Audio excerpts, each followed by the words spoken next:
Ey Əba Cəfər, xahiş edirəm Allah Taala'nın bu kəlamını təfsir elə.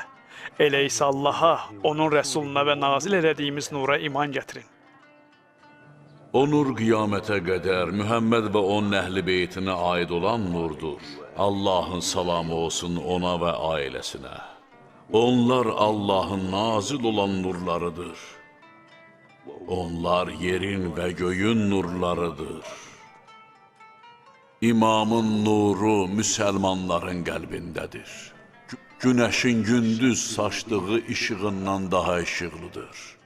Allaha and olsun ki, onlar möminlərin qəlblərini nurlandırır. Allah istədiyi şəxsdən o nuru götürər və qəlbləri zülmətə qərq olar.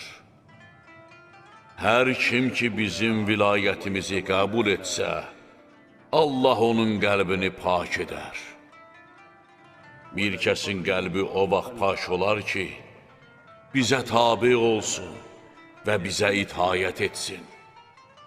Əgər bizə itaət etsə, əzəmətli məhşər günündə, şiddətli əzabda amanda qalar.